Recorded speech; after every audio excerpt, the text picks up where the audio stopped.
I'm actually jealous of your AI. But what about your blue bubbles? I heard you'll never have to take your earbuds out again. What?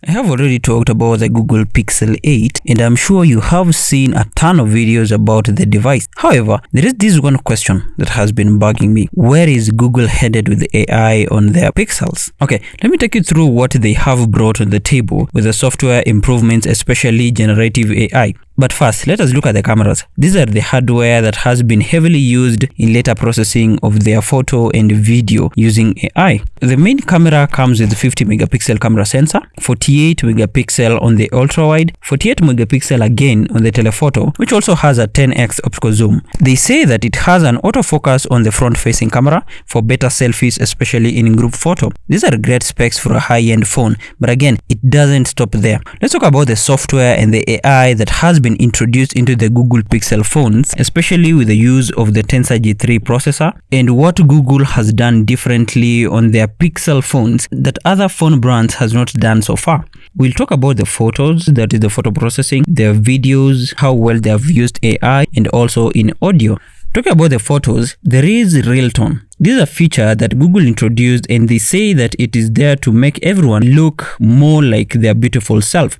Sometimes cameras struggle with some skin tones in different environments. Google now says that with this new feature, you don't have to worry about that anymore. They even went on to show a couple of videos with people from different backgrounds, different ethnicities, and different skin tones, and they say that it automatically adjusts according to your skin tone and according to your skin color. That is actually interesting. Now let's go to the next one, which is the best tech. This feature is a little bit controversial because of how different it is from any other feature that you have seen Google go with. Now you can choose the best expression for everyone in the photo, no matter how bad they look or may have posed in the photo. This brings to an end that one person who is always running the group photos. But my question is, where is all the authenticity in taking group photos and taking photos of people in their natural elements? I think the best thing is that when you take a group photo, you want everyone to look however interesting or however awkward they might look, because at the end of it all, that is the whole point of taking group photos. But now with best tech, it means that you'll have to make sure that everything looks perfect. The smiles, the expressions, the hair, everything on the photo looks perfect. I think this loses the whole authenticity, which is the basic thing that we always want whenever we're taking any photo. It doesn't stop there again. There is Magic Editor. You can reimagine your photos as Google says. You can tap or recycle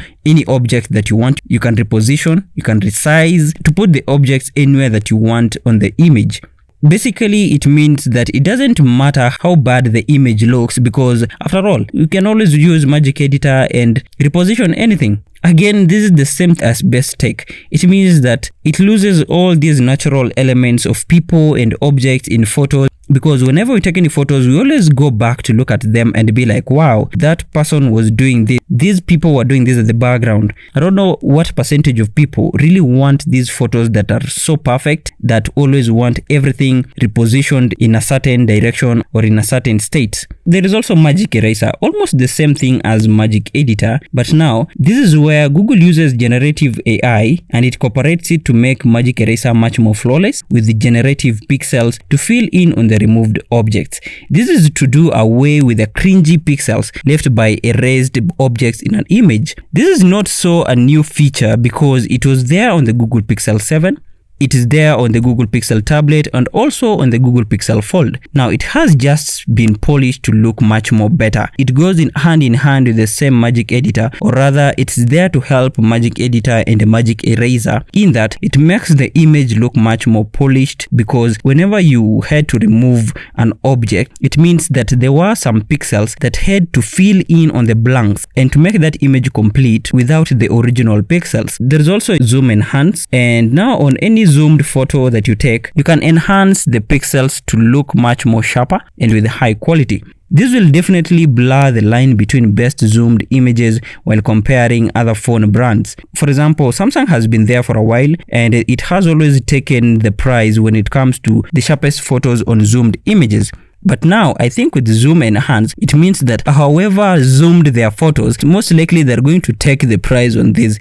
There is also pro controls. Now, I like this one. Google says that this gives you a lot of control on ISO, focus range, and shutter speed while taking your professional photography to another level. This also gives you raw images that you can easily edit on various software, for example, Adobe Lightroom, Photoshop, and any software that you prefer. In short, as a professional, you won't have to use or rely heavily on AI features as we have seen before. Googlepixel is also introducing what has always been there on iPhones, and I believe also on Samsung. On iPhones, it is ProRes, which has been there for a while now, and this is a feature that is a good thing, especially to pro photographers and pro videographers, because it means that you can utilize your skills, you can improve yourself. You don't have to use AI on everything because you want to be improving yourself as a person and also as a professional.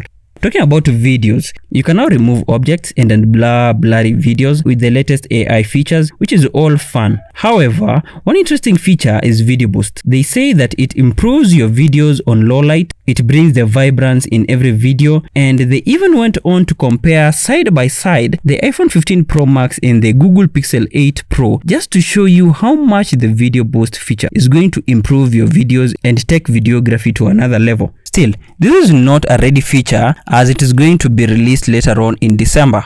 Again, there is Night Sight, which is also a part of Video Boost. This is a new feature on Pixels, which corresponds to the astrophotography mode feature on photos. This is basically making night videography pop up with better low light features, make the videos brighter, colors more vibrant, and the videos become more detailed with better dynamic range. From the videos and photos shared by Google on this feature, you can really tell that there is huge improvements done on the final product.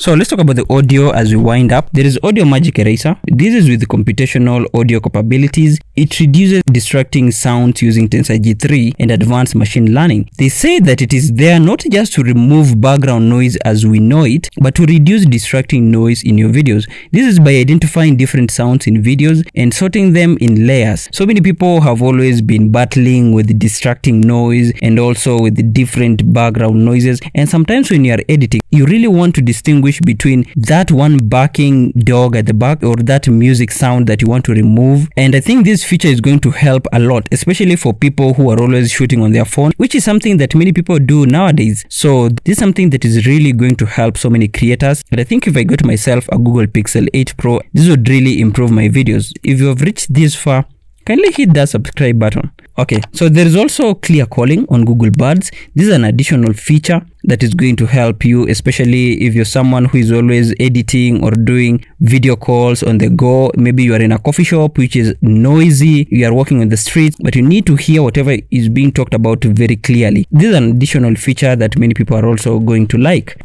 There is also Google Bard, and Google mentioned this as a by the way. It would not be a complete list of AI without the Google team bringing up the Google Bard. This is their top AI chatbot that has been battling with the likes of Bing and also ChatGPT recently. As usual, they want to stay at the top and want to utilize anyone who is going to buy their Pixel phones and trying to show us that Google Bard is an AI that is one of the top. If you watched videos of people comparing the Google Bard, the Bing, and also ChatGPT among others, you can easily tell that Google Bard is also one of the best AI out there, not unless they come up with other improvements on the same. Lastly, let me talk about the price. The Google Pixel 8 goes for $699 while the Google Pixel 8 Pro goes for $999. I'll compare this with Apple and the iPhone 15 lineup, which was released barely a month ago. The iPhone 15 goes for $799 while the iPhone 15 Plus goes for $899. The iPhone 15 Pro is going for $999 and the iPhone 15 Pro Max is going for $1,099. Basically, the Pixel 8 Pro goes for the same price as the iPhone 15 Pro, while with its features, it can as well compete with the iPhone 15 Pro Max. And I think from the videos that I've done on this channel, you can easily tell that they almost have the same features. That is the iPhone 15 Pro Max and the Google Pixel Pro.